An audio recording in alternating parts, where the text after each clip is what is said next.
নিয়মিত স্বাস্থ্য পরীক্ষার জন্য রাজধানীর এভারকেয়ার হাসপাতালে বিএনপি চেয়ারপারসন বেগম খালেদা জিয়া গিয়েছেন। এ বিষয়ে আরও জানাতে যুক্ত হচ্ছেন আহমেদ সোহাগ।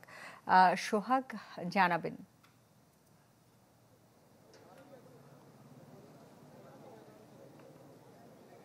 সুস্মিতা, আমরা এখন এভারকেয়ার হাসপাতালের সামনে আছি। বেগম জিয়াকে কিছুক্ষণ আগে এই হসপিটালে আনা হয়েছে।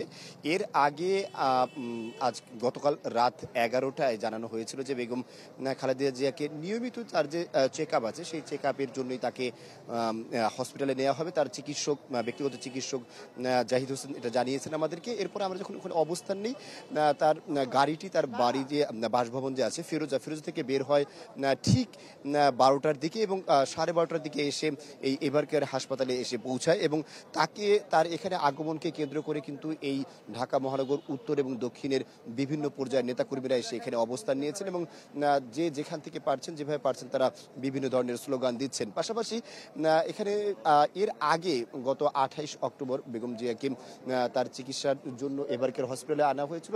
যেহেতু বিগত সরকারের আমলে গত 17 বছর তার সুচিকিৎসা গ্রহণের জন্য অথবা উন্নত চিকিৎসা গ্রহণের জন্য তাকে দেশের বাইরে নেয়ার কোনো সুযোগ ছিল না, ব্যবস্থা ছিল না।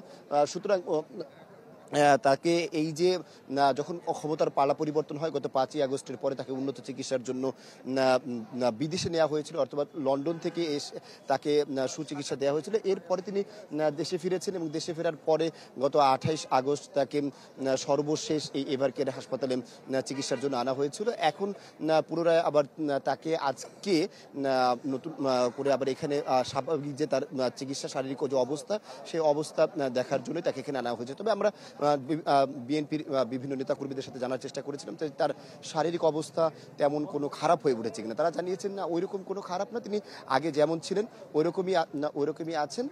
পাশাপাশি এখন যে অবস্থান যে আছে সেই অবস্থার ভিত্তিতে তার জন্য শারীরিক অবস্থা আর খারাপ না হয় সেই প্রেক্ষিতে তাকে চেক আপের জন্য আজকে এখানে আনা হয়েছে। সুস্মিতা। সোহাগ, আপনাকে ধন্যবাদ।